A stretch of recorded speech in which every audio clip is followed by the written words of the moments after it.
కైకేయి దగ్గర దాసిగా పనిచేసే మంధర మాటలు విని కైకేయి తన స్థాయిని కోల్పోయింది. ఎంతోమంది జీవితాలను ఆవేశంతో నాశనం చేసింది. నిజానికి రామావతారం లక్ష్యమే రావణ సంహారం. మంధరలో దైవిక శక్తి ఆ బుద్ధిని ప్రవేశపెట్టకపోతే రామావతారానికి అర్థం ఉండదు. కనుక మంధరకు ఆ బుద్ధిని దైవమే కలిగించాడు. అదే సమయంలో మంధర లాంటి మనుషులకు ఎంత దూరంగా ఉండాలో కూడా జీవిత పాఠాన్ని ఆ భగవంతుడు బోధించాడు.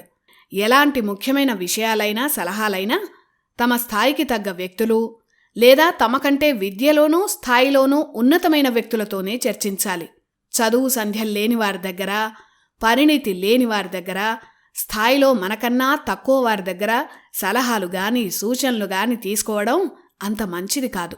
ముఖ్యంగా మన దగ్గర పనిచేసే ఉద్యోగుల దగ్గర వ్యక్తిగత విషయాలు అసలు చర్చించకూడదని, చెప్పుడు మాటలు చెప్పేంత చనువు వారికి ఇవ్వకూడదని పెద్దలు చెప్తుంటారు.